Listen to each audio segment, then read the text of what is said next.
I came from the mud. There's dirt on my hands. Welcome to Build an Iconic Life podcast. I'm your host, Chris Whitehead, and this podcast is dedicated to help you build a life with zero regrets by focusing on how you have everything you need to stand up, stand out, and live life on your terms. Let's dive right in. Everybody, welcome to the next episode of Build an Iconic Life. I'm hanging out here with one of my very, very, very good friends. And when I first met this guy, I'm going to set him up. When I first met this guy, he was actually giving massages to paying clients inside of a mastermind group. And I never saw him actually hanging out in the group. He would literally just come in and he would go into full doctor mode and start loving on people. And then he was like, okay, everybody. And he would take off. Well, what happened is after about a year and a half, rumor really started getting around that this man not only knew what he was doing, that he had innovative techniques to do it. So I started following him and I started listening, and I started to listen to the idea of testosterone hormone therapy replacement and being just well in general. And what I started to understand is that Dr. Matt Chalmers, who, thank you for being here, bro. What I started to understand is sometimes the doctors are not the most intelligent people when it comes to actually diagnosing what's going wrong. Sometimes they've been taking down a trail of let's experiment on the person to find out how to get it better. And that's when I started understanding that Matt's up at 4 o'clock in the morning reading. He goes to bed reading. He's been researching for years and years. And more importantly now, and I know of at least 2 instances, but more importantly now, he is breaking through innovative techniques to provide solutions for health. And you just heard the beginning of it. He just said that I can cure diabetes in about 2 weeks or 6 weeks, whatever. And I don't understand why we have an epidemic in this country. And that's the premise that I met Dr. Chalmers on. Why do we have to keep doing things the way that we've always done to get results that don't actually benefit us? And so Matt reached out to me a couple days ago, I think. And he's like, Chris, I've got something that I want to do with my supplement company. I want to make sure that the money goes back to charity for PTSD, for veterans and first responders. Would you be willing to help? Dude, all I want to do is help you, because you've not only helped me, you've helped tons and tons of my friends, but your message is really important to get out there. So without further ado, everyone, I want to welcome Dr. Matt Chalmers to our panel today, and he is going to educate everyone, and he won't even use big words. Watch. I might use some big words. That's kind of my research. Okay, I'll try to break them down though. So, thank you for being here, man. Thanks for having me, man. This is a big deal. I'm real excited about. It's funny because somebody asked me the other day, they're like, "How'd you figure all this out?" And I'm like, "I didn't figure this out. This is research from the 1960s. We knew how to break PTSD, fix depression, fix addiction in the 60s. The problem is that you can do it with stuff you grow in your garage. And so the pharmaceutical company said no, and they put a Schedule 1 ban on all research and all function with any psychedelics there were, so they could roll out the monoamine theory and the drugs that they had. So we've known how to break PTSD for a long time, just no one's been doing it. And so when I found out, when I did the research, it was funny. When I did my TED talk on using cannabis instead of opioids, my business partner was like, hey, man, you figured out the pain piece. If you can just figure out the addiction piece, you've got this opioid problem solved. And so, of course, I then go and I spend 2 weeks researching it, and I figured out how to fix addiction. But at the same time, the addiction and the PTSD are linked, and so you can fix them both. And I was like, why aren't we doing this for our veterans and stuff like that? And so when I asked that question, I was like, well, guess what? Now that I know it's a thing that needs to be done and no one's doing it, I guess I need to do it. So that's kind of where we started. Well, it actually started, and you referenced it on that TED Talk. You had an experience with opioids. Yes. That actually was very close to you might not be here talking right now. Correct. And I believe that experience bent you in a direction, because I'm just who I know you are as a person. Would you share with everybody like how this actually began for you? Yeah, so this was in 2007. I was in a car wreck, broke my left foot, my left femur, my left shoulder, shattered my car window with my face. They had to cut me out of the car and life flight me to Parkland. I've got screws in my foot, a titanium rod in the length of my left leg. The worst part though is I had a massive concussion, bad. Like I was in my immediate room with some of my friends who were watching TV, and a trailer for a movie came on, and I was like, man, that looks like it's gonna be good. And they all looked at me and they went, dude, we saw that yesterday and you were with us. Oof. I had no recollection of the day. So that's how bad the concussion was. So when I came home from the hospital, they gave me really strong opioids. So one of the things about me is that I wake up in surgery pretty much every single time I've had it. And so they dosed my opioids high with that in mind. And so the problem was, it said take 2, and that was it. And so that was cool. So I took my 2, but I had a concussion and I forgot I took them. So I took another 2, and I forgot I took them. And I took another 2, and then I woke up thrown up all over myself, and they could still count some of the pills. And that's when I knew, I was like, had all these dissolved, that would have killed me. And so I poured them all out, and that was the last time I did the opioids. And that's one of the reasons that we see people, dying from opioids, because they take some, and then either the tolerance builds up, and so that doesn't work enough, and so they go outside of prescription, and they take a little bit more and a little bit more. And then what ends up happening with opioids is there's a part of the brain called the pons.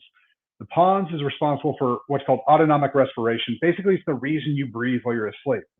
So here's the thing. If that gets shut off, you stop breathing and you just suffocate and die. And so that's what happens with fentanyl. That's what happens with a lot of these drugs. And so that's what's going on. And so cannabis doesn't do that. And so when I figured out that you could use cannabis 64% of the time, and when I say 64% of the time, all the broken bones and migraines, all that stuff, that always works. We can't use cannabis for surgery.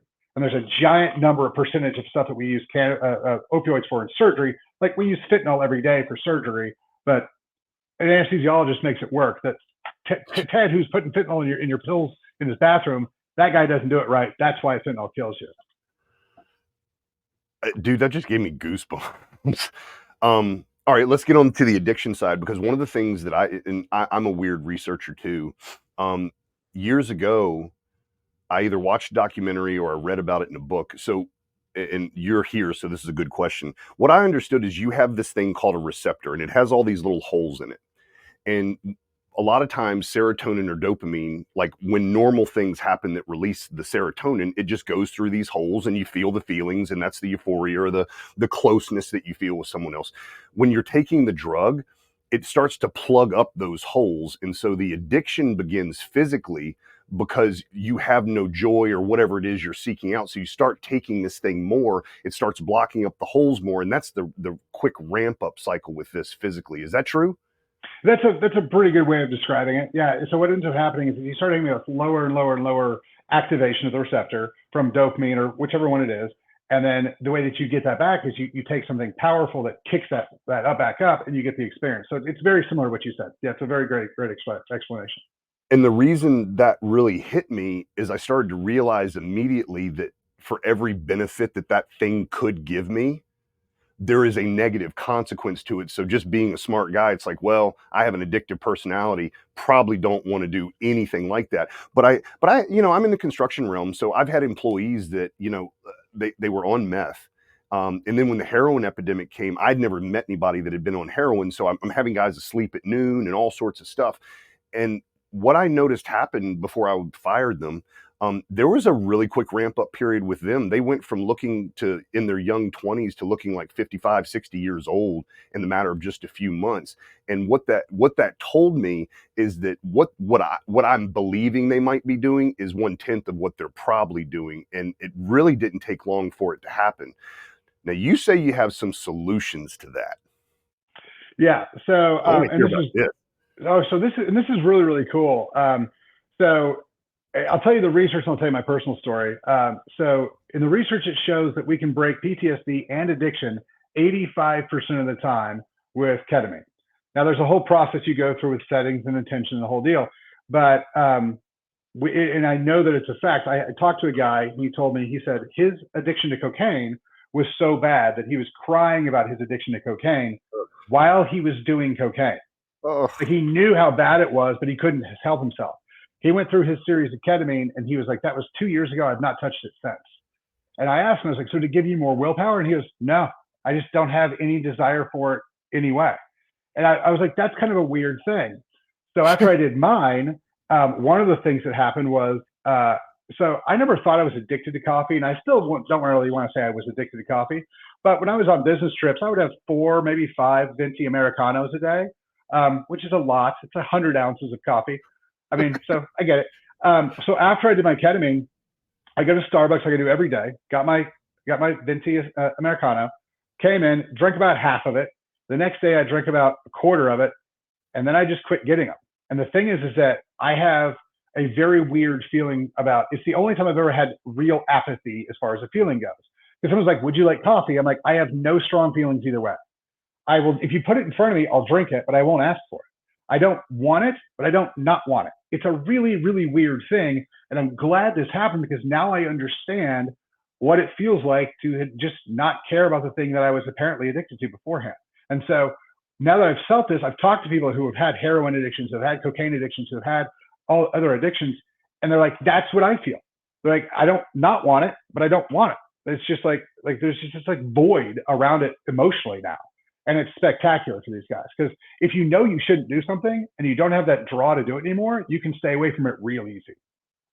So when I was a lot younger, I went through Al-Anon just for life was a little bit out of control, and I was dating someone, and she said, I think this is a really good thing. So I went through it hardcore. As I got older, I actually would visit AA, right? And so I had the experience of willpower, of talk therapy, is what it felt like. And the majority of the people that I hung around in the programs, both sides of it, they weren't making a lot of progress, but they certainly kept coming back, right? Yeah. This idea of being able to turn off the desire, the only other way I've ever heard about it was from a fellow out of England using NLP. So in about 30 minutes, through rewiring your unconscious brain, you could go from loving soda to seeing a soda and actually feeling disgusted looking at it through, auto suggestion. Now you're talking about on a physical level without any, I'm sure there's some intentionality that has to be set. There is. So like when we go through these, like, so for instance, I'll give you an example. So someone comes in and says, because of my mom or my dad or what happened, I have a lot of self-hate and I don't love myself very well and things like that. What you do is you have them record, this is kind of the intention piece. You have them record themselves saying you're worthy, you're loved, you're fantastic. And then while you're in this psychedelic state, we melt away the conscious and you're talking directly to the subconscious. You listen to yourself, tell yourself that you're loved and everything else. And it does tremendous things to you. So yeah, there's a big piece of intention that we always go through, but yeah, that's the hypnosis, the NLP stuff is the closest thing to it. And it does work, but the rates are much higher with ketamine. It makes sense, man. Like in 2012, I created a program called Activating My Purpose. And the whole point is that I did a lot of research on the unconscious mind. I understood that you have to speak to it in the positive, in the now. You cannot use negative words like the word don't. It always has to be towards something. And long and short, I had people, including myself, I had people write out their purpose in this affirmative language. Then I had them record it on their cell phones and they listened to it barely audibly all night long while they sleep for about 30 days. Dude, thousands of people have gone through. So you should charge people for it. Now I'll give it away for free because we've gone on to create other stuff. For me though, Matt, I'm telling you, like what is on my card from 2013, I'm doing it like almost verbatim. But there comes a point when, cool, I wasn't in a traumatic state, and nor were any, like I wouldn't bring any of my clients that were in that spot and like go through this thing. It's like, I'm not qualified for that. But it's so beautiful, man, because like years ago, I started listening to this guy named Dan Pink, and he started talking about autonomy, mastery, and purpose, and that's how we're going to solve the big fight, the Muhammad Ali Frazier fight, or the Rumble in the Jungle fight between like Microsoft and Carta and Wikipedia. This idea of carrot and stick versus autonomy, mastery, and purpose. And in such a short amount of time, we've gone from the mindset to now the body, because these substances are being made available because they just simply work. And here's what's even cooler, man. I know, and this is why I wanted to get you on here, I know your level of integrity. I know your level of intention. I've sat behind a big ass stage with you and we cried our eyes out talking about relationships and family. And like A-Rod was walking by us and you and I didn't even give a damn that he's walking. We're just in this conversation. Dude, you're a lovely human being. And I don't mean, you're a big dude. I'm a big dude, but you're a good human being that is making people better. And this is going to sound crazy because I'm bringing this story up too. What did you do with your son just because you have so much faith in the research that you've done and what's going on? What did you do? Because a parent is going to listen to this and go, that man must have been pretty damn certain of what he was doing when this happened. So when you do a ton of research on opioids and how they work and how dangerous they are, and you have to look at the addictions and the suicides and the accidental deaths of teenagers and kids like that, you really want to keep your kids as far away from opioids as possible. So my son had a surgery. He broke his arm and he had a plate and 6 screws put in. And because he's young, he's growing, he had to have him taken out. So they took a big chunk of his arm off where he had this big weird wound thing. So they cut a big piece of the scar off and they pulled the plate and 6 screws out of his arm. And when he came home from the hospital, all I gave him were the cannabis strips that I have. So they're Delta 8 based strips, so they're legal in Texas. The cool thing is they're dosable. And so I was able to cut a small piece off and now allowing that to block any of the pain, but it wasn't enough to give him any psychedelic issues. So psychological issues. So he never got high. So we were able to find that dose because the last thing I'm ever going to do is give my child something, whether or not it would have. I don't want to walk down the road of possibilities of things like, opioid addiction or anything like that with my kids. I don't want to teach them that opioids are the way to go unless we have to. So we used the cannabis strips and it worked phenomenally. And then my mom broke her sternum in a car wreck, used the same thing. So it's been a really handy thing to have. What's one of the things that's interesting about the strips that you created? What's the time for onset? 10 to 20 minutes. So if you're hurting, you can take one. And then I was at an event, and every time there's an event and someone's hurting or something, they always bring them up to me because I enjoy that, bro. I like being able to help, right? So I have this big deal of there's a parable of the talents thing that I feel like if God gave you a talent and you don't use it to help people, sooner or later you're gonna have to answer for that. So this lady comes up and she's like, I didn't bring my oxy. I'm starting to hurt pretty bad. She goes, do you have anything to help? And I gave her some strips and she took a third of the strip. And I saw her at the end of the day and she was like, these work just as well as my oxy did, her 10 milligram oxy. She's like, my hips don't hurt. I sat in a metal chair all day. She's like, I was dreading this, but I don't hurt. And she was like, these really helped. And so I gave her some and she's now using that more now than her opioids for her pain. So, it is always fun to be able to use these things to do, whatever we can. So here you are, a chiropractor. You work with some of the biggest names in sports. You work with some of the biggest names in the world from the medical community. You're continuing instead of settle to elevate. You've created a company of supplements. Mm-hmm. What's your plan? What do you want to do with all this, man? It's like the mad scientist back here putting it all together.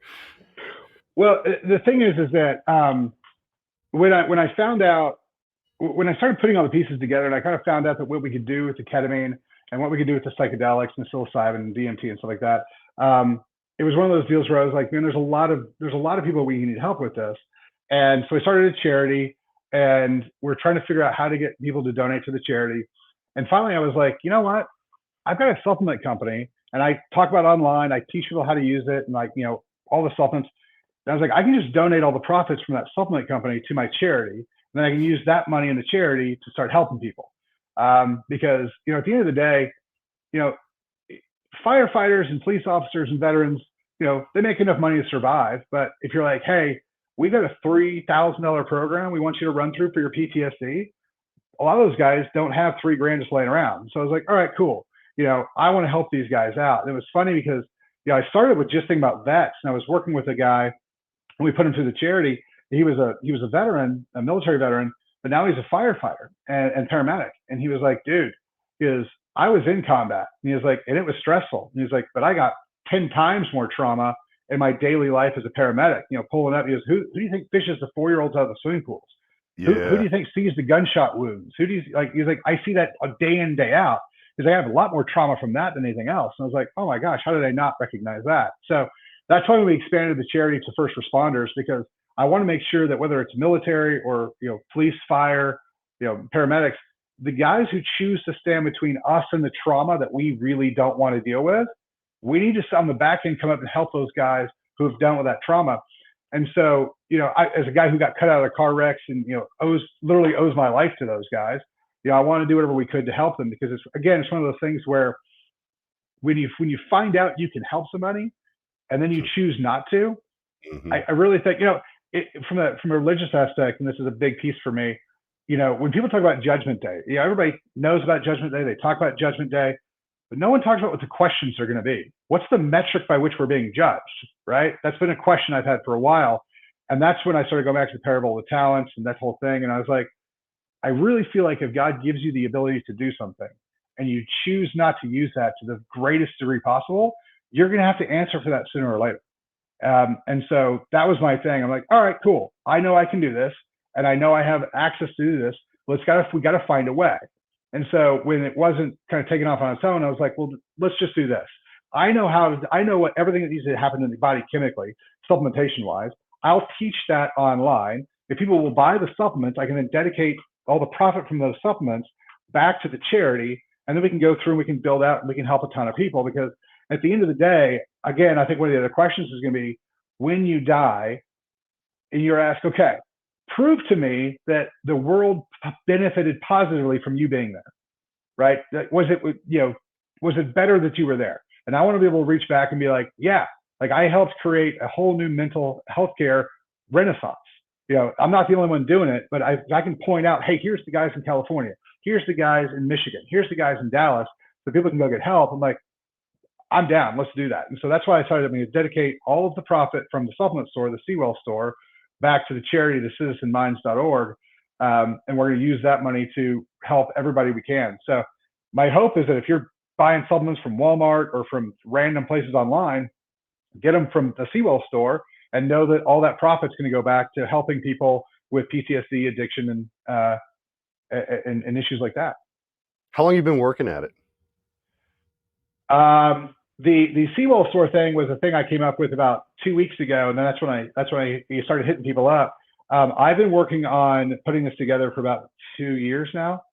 Working with the different stuff, making sure things were legal, trying to figure out how to make it work, and go through, and like we've ran some people through it and they got great results, but we were able to hone it in with the settings and intentions that I'm now teaching and stuff like that. So I now feel like we're at a point where we're not where we're going to be in 5 years, but we're good enough now that we can make substantial changes in people's lives. And so now is the time to get started, helping people get their ketamine and helping them get their psychedelics. The question that hit me earlier, like especially like first responders that are constantly being bombarded with this, once you go through something like this, is it something that you have to keep going through, like especially like a first responder? So like, does that erase everything up to this point, but I can still fall back into the same traumatic events and maybe have to go through another session, or like how does all that work? So the easiest way to explain that is, okay, so let me back. So you have two different nervous systems. You have the sympathetic, which is the fight flight part, and then you have the parasympathetic, which is resting, digesting. We're supposed to be over here all the time. However, stress and trauma push us over here. So basically think about like a slide rule, right? So you get closer and closer to sympathetic. When you get closer to sympathetic, you start getting edgy, you start, buzzing. You're always, looking around for the danger, those type of things. You're a little bit shorter, you're more angry, things like that. Well, what this does is it goes in, it lifts all the neurotransmitters up, it kind of resets everything, allows the body to kind of default back to its original, and it slides that where you're too far to the sympathetic, slides it back over here. Now, here's the problem. The reason you went from here to here was because you had traumas. Now, there's two types of ways I describe this. One is kind of like a flash fry, right? So that's where you saw the guy get shot, you saw the accident, you walked up and the person was dying, that immediate, oh my gosh, stuff. So that's your flash fry that turns you up real fast. Now, the other thing that a lot of people have is the daily pressure cooker. So it's the financial issues we deal with. It's the stuff with our kids. It's the stuff with our job. It's all the bullshit we got to put up with on a daily basis that slowly, like a pressure cooker, slides your scale up. And so what's going to end up happening is that if you were able to move them all the way from here back to here, because life is not nice, it's going to slowly start building you up again. So it's not that you did it one time and it kind of worked for the issue. It works for the issue, but you have to understand we're daily putting into that bucket trash that's sliding us in the wrong direction. And so it's one of those things that people will have to do. I think they will choose to do it more often than not. I've had a bunch of veterans, like one of the veterans I spoke at an event, he came up afterwards and he was like, I want you to know that the ketamine thing's real and it could save my life. And I was like, really? And he goes, yeah. He was a while back, he was like, I was ready to kill myself. I figured out how I was going to do it and when I was going to do it, the whole 9 yards. And he goes, right before I did, one of my buddies came up to me, one of my platoon buddies came up to me and said, hey, come do ketamine with me. I don't want to do it alone. And he was like, okay. So he went in and he did it. And he said it didn't fix him, but it took enough of the problem away that he finally had hope. And he was like, 10 sessions later, now I'm fine. And I said, it took 10? And he was like, well, it took like this 6 or 7. I felt really good. But then like, I loved feeling great. And when life would hit me and I'd start, getting a little bit worse, I would just go back every quarter or something and do another session and put me back down to baseline. So, it is one of those things that the life is not going to quit hitting you in the face just because you fixed what it did 5 years ago. So so it's one of those things you're going to want to do here over and over, but it's not that you have to because it didn't fix your problem. It's because you've got new problems.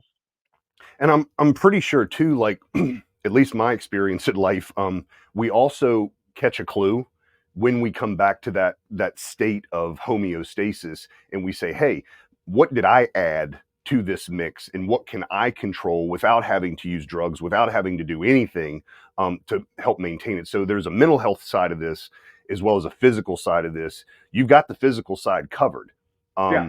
Question is, are you also planning on bringing people or at least resources where people can go continue to maintain without necessarily having to come back? Because I can see a cynical person saying, oh, you're just a new kind of drug dealer. Yeah. So one of the big things that we're trying to do is, and I tell people how important psychotherapy is. Like if you do psychotherapy properly with psychedelics and ketamine, it is amazingly more beneficial than just doing the medications. However, sometimes there's cost issues. Sometimes there's a lot of guys who are like, I'm not going to go see a therapist. I'm not crazy. And I'm like, okay. Like, and I always tell them, I'm like, guys, look, like I train and I work with the top champion bodybuilders and fitness models in the world. But if I walked into a gym, a buddy of mine was showing me pictures of this new pneumatic gym. It's all air powered and the whole deal. And it's really cool looking. If I went to that gym, I would ask a trainer to teach me how to use that equipment because I've never used it before. Yeah. So the idea that, you're not going to go hire the guy who spent 12 years learning how your brain works and your mind works, I think is silly. But there's people who are like that. And so what we're trying to do is we're trying to build up communities, send people to guys like yourself who can work on that mindset. The biggest thing is that getting people to take personal responsibility is the hardest possible thing in the world. But the great thing about it is if you can get them to take a little bit and feel the rewards of that responsibility and feel the rewards of I'm now becoming someone who can be counted on, who's reliable, who has integrity, as soon as they start feeling it, they're like, oh, I kind of like that. And so being able to build that up is something that we can do as we go along. But it's one of those things where I might be the best person in the world to talk to somebody and talk them into taking the personal responsibility and building their life up and doing great. Or I might not be the right guy. You might be the best guy for that. Or Robin might be the best person for that. Like, because there's a lot of times where, there's a lot of guys and a lot of women who need to talk to women. So I don't want to sit here and be like, I am the guy that everyone should come deal with, because I might not be. But if I can expose you to the idea that this world is here and it's beneficial and help you find the person who's best for you, then I feel like that's what I'm supposed to do. And so that's kind of the way. So working on it, once you get the cobwebs out of the way, and you get a little bit of that return on investment of when you put something in, and now you have a little bit more control over your life again. The idea that there's a whole path to gain even more is really important. And I make sure that we talk about that when we go through the settings and intentions and what to do afterwards and how to reintegrate your life now that you don't have the anger, now that you don't have the depression, now that you don't have the PTSD or the addictions. What do you do with your life? And the best thing to do is find a therapist, a life coach, a mentor who can go, this is how I've done it, and this is how I've helped other people do it.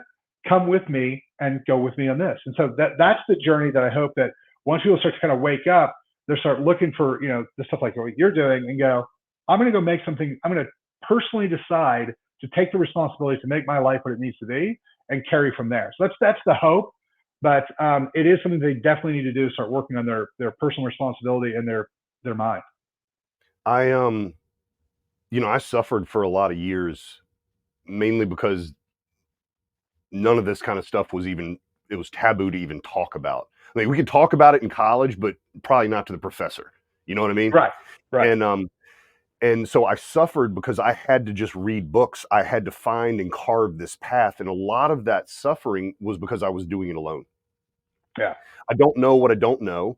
I'm running experiments. I'm working on my own psychology, which I don't know anything about, which is scary as hell because every once in a while you read something and it hits the ego so hard that it throws you back this way for a while and you find yourself reacting. And now you're third person in yourself here, living it here, trying to take in new information here. And it's like, when I caught on to I am the sum of the people that I hang around, when I caught on to the fact that community is really the strongest way that we have survived for millions of years, when I caught on to starting to ask relevant questions and actually holding core values, which is really what I'm all about now, what I started finding is that success happens a lot quicker because I do get that one little, what if?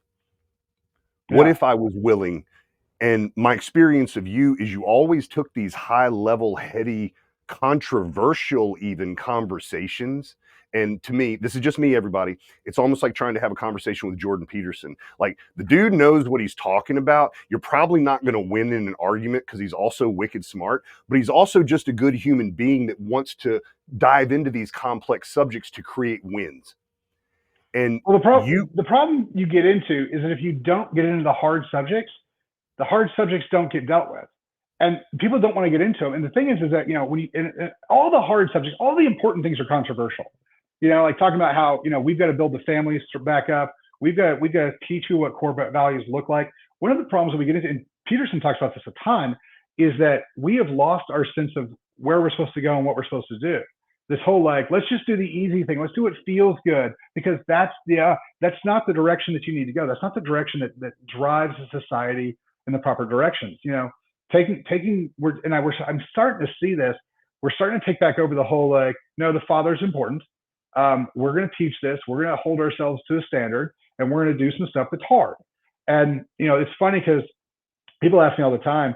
They're like, because I run a 22 fast. I eat once a day, and they're like, oh, do you do that for bodybuilding or do that? And I'm like, no, I do it because it's hard. Yeah. Like my idea is that if I constantly by choice do hard things, when life hits me in the face with something really hard I had no control over, I can adapt and I can rebuild and I can make through it because I've built myself up. Like I always tell people, like the expression "you should never lift with your back" is the dumbest thing I've ever heard. You should train your back so that you can lift with it. Because if you don't, you always lift with your back. So just train your back to lift. So if life's going to throw hard things at you, choose to do hard things so that you're used to that feeling and used to your mind saying, no, I know I'm hungry, but I'm not going to eat right now because this is important to me. And so when bad things happen, you go, no, I'm going to sit here an extra hour and read. I'm going to sit here and do the thing. I'm going to do whatever it is that needs to be done because I do hard things and I can get this accomplished. And so that piece is very lacking. And that's why I'm glad that we have guys like you who can help people, walk down that road. Well, and thank you. The beautiful part is that we can reset them to a baseline where we can then start giving them positive rewards to run toward. Because what I've noticed is this. When I can finally overcome your disbelief and you're just willing to try, the rewards come pretty damn quick. Yep. But when I give you an opportunity to try a hard thing, and I'm also fighting against all the negative Nancys in your life, whether they're at home or in your own head, what I find is you kind of sort of do what I ask you to do, and you kind of sort of might get a result that I never knew could show up because there's an intention behind it. and what you're offering. Think about this, everybody. Matt built a company to sell supplements. Then, like Elon Musk, he builds a whole nother company to do something, and he's going to use the proceeds of company number one to fund company number two to actually push humanity forward. And that was why I was so excited to get you on here, because it's like, I know how altruistic you are and you're successful at what you do. But you're taking this opportunity to not just do something for you in business that benefits a lot of people. And we all justify it. Like, I have employees. Okay, good. I'm helping hundreds of people at a time with what I do. You're actually changing the landscape because you're on the cutting edge of what is actually working at the time that it's still being pushed through. I remember we were sitting down at your house a year or so ago, and we were talking about the strips, and you were like, dude, it's legal, but we're still having to find the way to make this so that everybody can. And you're flying all over the place, talking to people, looking at things, making things happen. Like, that's not for just making money. People don't do that just to make money. They do that. I truly believe you're doing this because you found a key to helping people live a much more healthy life. You know, and it's funny because I tell people this all the time. I'm like, that is the most addictive thing in the world. When you help somebody and someone comes in and they start crying, they give you big hugs, and they're like, you know, this person's alive now, or our relationship's so much better, or this or that, or like, oh my gosh, you know, the big ones. You know, I've been to thousands of masterminds, and the one that always sticks out in my head, there's probably $2-3 billion worth of net worth in the room, and we talked about business for about 5 minutes, and then one of the guys said something about his kids, and with all the guys in there just crying our eyes out talking about our kids for 2 hours, and people go, "Did you guys get any business done?" And we were like, "No, but we got all the important stuff done." And so, you know, that's where a lot of this is, you know, for me, because it's like, you know, at the end of the day, you know, we've got some stuff coming this year, right? You know, all sorts of crazy things could happen. The dollar could go away, all sorts of things. You know, wealth is very, you know, it comes and it goes, and it's great. But after a certain point, you kind of turn around and go, I mean, I've lost my desire for fancy cars. I've lost my desire for, you know, stick houses and stuff like that. But at the end of the day, it's like, you know, one day I'm going to die. Yep. And I want my legacy to be that I spent all my time, you know, making sure I was helping people, because that's something I feel like is currency for the next world. So, you know, I can eat, my kids can eat. That's great. Now let's go make sure that other people are dealing with the stuff that we can help them with. Well, brother, I am 110% behind you. No comparison, but I'm giving it all I've got for the same exact reason now. Because once a certain threshold of money was made, I realized that my joy, not my happiness, but my joy had zero to do with money. I mean, literally zero. And then I started reading the statistics, and I was like, oh, well, they literally have proven that after a certain amount of income, like, it doesn't produce any more actual happiness. And just like you, I started doing the whole memento mori thing and really thinking about, like, hey man, I'm going to die.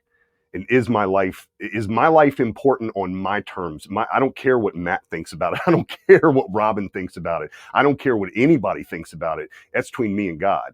And I started asking myself, what is the best version of Chris look like?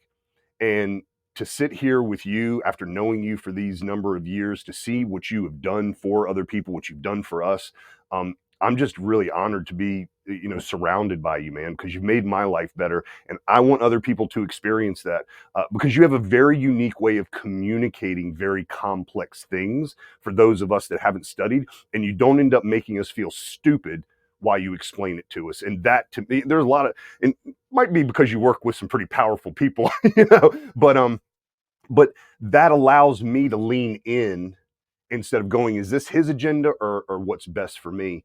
And you're doing it, man. How can people find out more about this? So I'm going to be spending a lot of time putting it on social media. So all my social medias are just Dr. Chalmers and the number 1. So they can go there. I'm going to be talking about that a lot. Citizenminds.org is the charity. The website's up, but we don't have a lot of the videos up. We'll have them up in about 10 days or so.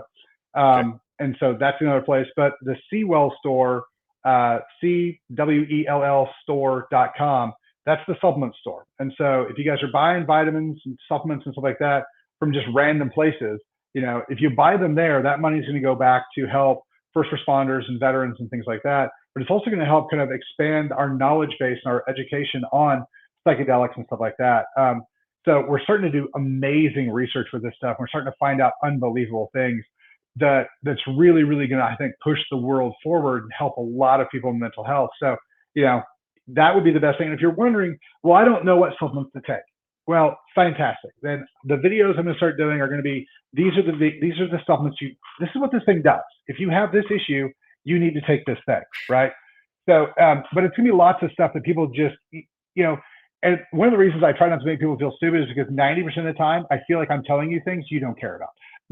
like people are like, okay, yes or no, how many pills? And I'm like going this big deal, like, oh, this is how it works. But so the fun stuff, like for instance, vitamin D3 is not a vitamin, it's a hormone. By definition, the definition of vitamin is essential nutrient that cannot be made in the body. D3 is made in the body, D2 is made in the liver, attached to an LDL cholesterol, taken to the kidneys, and that's where we get D3. Well, since it's made in the body, it can't be a vitamin. What it actually is a hormone. And so people always wonder, how is it that it helps my bones, it helps my heart, and helps my immune system? It absorbs ions, calcium, chlorine, things like that, and then takes them where they need to go. So it takes that calcium from your gut to your bones. That's how it helps your bones. And then with testosterone, it makes bone density. And then if you need more white blood cells, it absorbs chlorine, takes it to the immune system, and it makes white blood cells out of it. So that's how that one works. And if you're going to do blood levels, you want it between 80 and 120. Typically, what I tell people is 5,000 I use for every 100 pounds of body weight. If you weigh 200 pounds, take 5,000 in the morning, 5,000 at night. So it's that type of a thing. But like we were talking about earlier with, with the medical docs and stuff like that, the chemistry we put into our mouths on a daily basis is hypercritical to how we get better. And so, the podcast, all the stuff that we do, trying to tell people, this is how you do these things. Like the stuff that people pay me thousands of dollars to do, I tell you how to do. Like the way you fix diabetes is that you get into ketosis. Diabetes is not a blood sugar problem, it's an insulin problem. So if you want to check, so like when we do our executive physicals, one of the things we always pull is insulin, fasting insulin. If your insulin is 6 or 7, you're fine. If your insulin is 9, 10, 11, 12, you're in high insulin resistance. And I will tell you, I don't care what your glucose is. If you're at 15 on fasting insulin, you're diabetic. Well, because what happens is that insulin is what takes the sugar from the blood and puts it in the cell. So if you're in a glucose-fed state or you're using sugar as your fuel source, it goes from the blood to the cell with insulin. Well, here's the thing. If you're in ketosis, you no longer are using sugars. You're using ketones and fat that's already at the cell. So you no longer need insulin to push something into the cell. And so what ends up happening is that your body can start relaxing and calming down, and we can clean off those insulin receptors.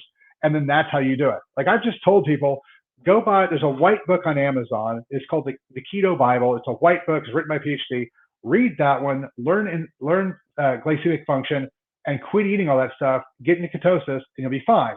This lady who'd been diabetic for 10 years, I just told her in an event, and she came back in 4 months later, and she gave me a big hug, and she was like, my A1C was 12. I did what you said. It is now 6.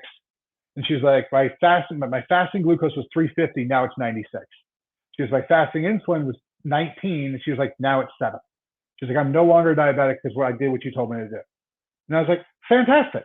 And some people it's harder because they need balance to hormones and stuff like that. So there's some little things to go through, but that's how you fix diabetes. And the chemistry shows this. In fact, I tell people it's not possible to be diabetic and in ketosis at the same time, because when you're diabetic, it's an insulin problem. When you're in ketosis, insulin's irrelevant. So it's obviously there's going to be people who we need different work with, but that's the gist of how to fix it. And we've known this forever. But like I said, treating diabetes makes a whole lot more money than fixing it. So I bought this $15,000 hot tub. We have a pool, and now we have this really nice hot tub, bullfrog hot tub. And the guys came to set it up, and in about 15 minutes, he went down this instruction page of how we get it started. Man, I've never touched a hot tub in my life. I'm a pretty smart guy, but there's a process that you do these chemicals. Well, the one thing he didn't say is this particular thing had this pack that you put near the filter, so you use less chlorine. So the water is just not as harsh on you, and you don't have to pay for as much chlorine. So through multiple back and forth, spending a lot of money on chemicals, blah, blah, blah, finally ditched that thing and just started using regular chlorine. Shock. The guy said this shock, if you just put it in there every day, it's going to take care of your problem. So these little white flecks start showing up in our water, and I'm like, oh, it's just extra chemical. Da, da, da. No, it's actually white mold. And Robin and like Jonah and Robin can't walk. I have bumps all over my back, in my armpits. Like this is not good stuff. So we cleaned it all up. Go back through a whole nother thing. Start putting all the chemicals in every couple days, but it's showing that we have a lot of total chlorine, but there's no free chlorine.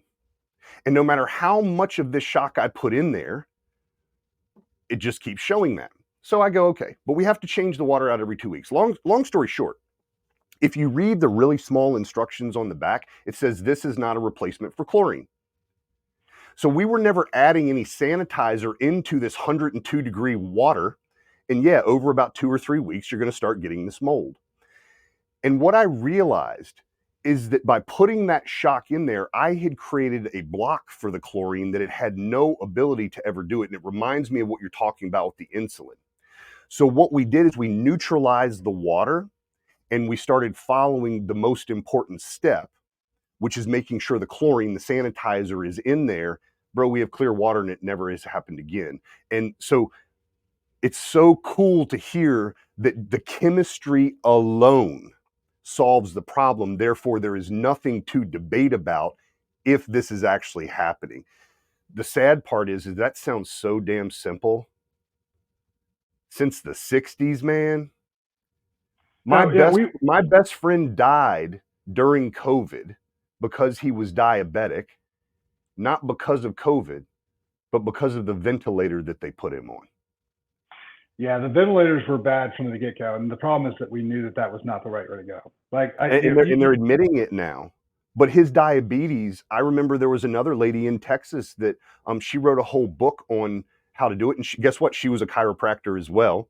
She's not now, but she read an entire book, and I was trying to put it in his hands, go like, read this.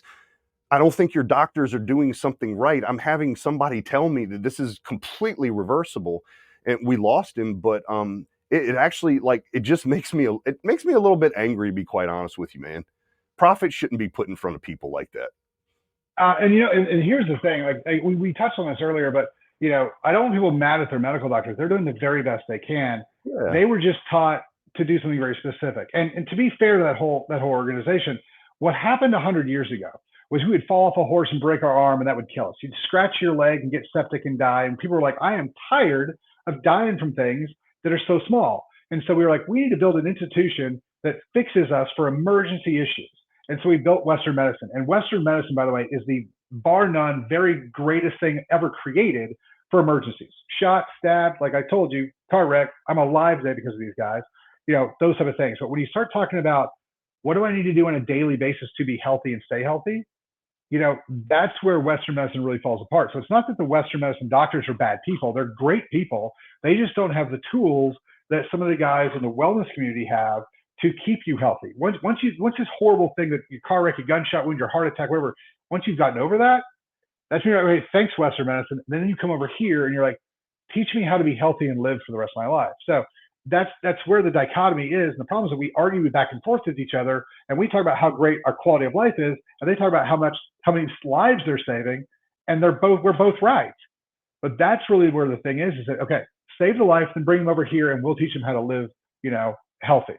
And so that's part of this. But the stuff with the depression, anxiety, and addiction, that stuff has been going on way too long. I think we've proven with SSRIs and all these things that the monoamine theory does not hold up very well. And the research we're showing with, psychedelics and ketamine is literally life-changing. And it's powerful enough, I think, to change the world. So if we can get this message out and we can start, getting people to help us out, can get that. Because one of the big things we're going to be doing is we're going to be taking all these guys and we're going to video all these things. So I'm going to do interviews with these guys after we put them to the treatment, and they're going to be like, this is how much better my life is. And so the more of these guys we get through, the more people will start watching it and go, maybe this is for me. And then maybe the insurance companies will start listening to it and go, we should cover this. And now all of a sudden we can get massive change to happen. So, it's a lot of things that are very big obstacles that are down the road, but if you don't take on those big obstacles, no one's gonna, and you're never gonna get there. So that's kind of the goal. Well, man, it's a hell of a goal to go after. I know if anybody can do it, you can. It's not the first I've heard about this. I've been researching this now for about a year and a half myself, in a slightly different form, more for the mindset. And that's a conversation with you for another time, because I would like to actually get you back on here and Anytime. talk about it. Well, dude, here's what's beautiful about you. You're really heavily weighted over here, but amazingly enough, if you have this conversation over here, you're pretty heavily weighted over here. And if you have this, it's like you're pretty heavily weighted. It's like there's nothing you can't, because you're looking at the whole person. And that's one of the reasons, knowing you were a chiropractor to begin with, instead of me poo-pooing it, I want to go see this guy, because typically chiropractors are using a more holistic approach for total wellness, not just for a symptom of what's going on. And man, I appreciate you taking the time to come on today. We're going to get this message out for sure. Is there anything else that you'd like to say before we sign off? I think that's basically it. We're doing some stuff with, like, again, the stuff that we do that nobody else does. We're doing some executive physicals in Dallas. And so if you're in Dallas and you're like, hey, I'm worried about my total health, my heart and stuff like that, check out the stuff. We're going to put it online. It's echocardiograms, calcium CTs, sleep studies, like the things that you really need to have done to make sure your health is where it's supposed to be. But that's basically it. But the biggest thing is that if we can just get people who are taking supplements to go to the Seawell store and help make a difference in two ways, that'd be the big thing for everybody. That's beautiful, man. We're going to make sure that we put all your links on here when we put this out, so that people can come find you. And I just appreciate you doing what you're doing, man. You already have made a change in so many people's lives, and I'm really excited to see what's coming next. Thanks, man. I'd love to come back and give you guys updates. Awesome. See you, everybody. We'll see you in the trenches. How about that? I came from the mud. There's dirt on my hands. Strong like a tree. There's roots where I stand. Hey friend, if you enjoyed listening to this podcast, please leave a review and subscribe to catch future casts. If you really enjoyed this episode, make sure you share it so others can benefit from it as well. I'll see you in the trenches. Try to catch me howling at the moon.